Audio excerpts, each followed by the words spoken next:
আর মুরগি ধরন লাগবো না, মাছ ধরবো, মাছ। এই মাছ দিয়ে রান্না হবে, বুঝছো? তাহলে হ্যাঁ চল, বিলে মাছ ধরতে যাবো দুই ভাই। তো মনে আছে না, এই ছোটকালে বিলে মাছ ধরতাম, বিলের অর্ধেক মাছ আমরা দুই ভাই ধরতাম, তারপর বাসা নিয়ে আসতাম, বুঝছো? এইটাও মনে আছে, তুমি একবার এত বড় একটা মাগুর মাছ ধরছিল, অনেক মোটা ছোটা, সেইটা দেখা আমি সাপ মনে করে অজ্ঞাত হয়ে গেছিলাম। কতদিন দুই ভাই মিলে মাছ ধরি না, সেই মাছ রান্না হবে, দুই ভাই মিলা মজা করে খাবো। ভাইজান আপনি কি বলেন, ওনার কি সে বয়স আছে যে এখন মাছ ধরতে যাবে?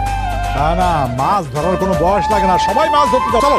আব্বা আমিও তোমাদের সাথে যাবো মাছ ধরতে। যাবি? চল। শিমুল ভাই আমিও তোমাদের সাথে মাছ ধরতে যাবো, আমার মাছ ধরতে খুব ইচ্ছা করতেছে। তুই কিসে মাছ ধরতে যাবি? তুই কি পুরুষ মানুষ নাকি? অদ্ভুত কথা। আমি শুনবো।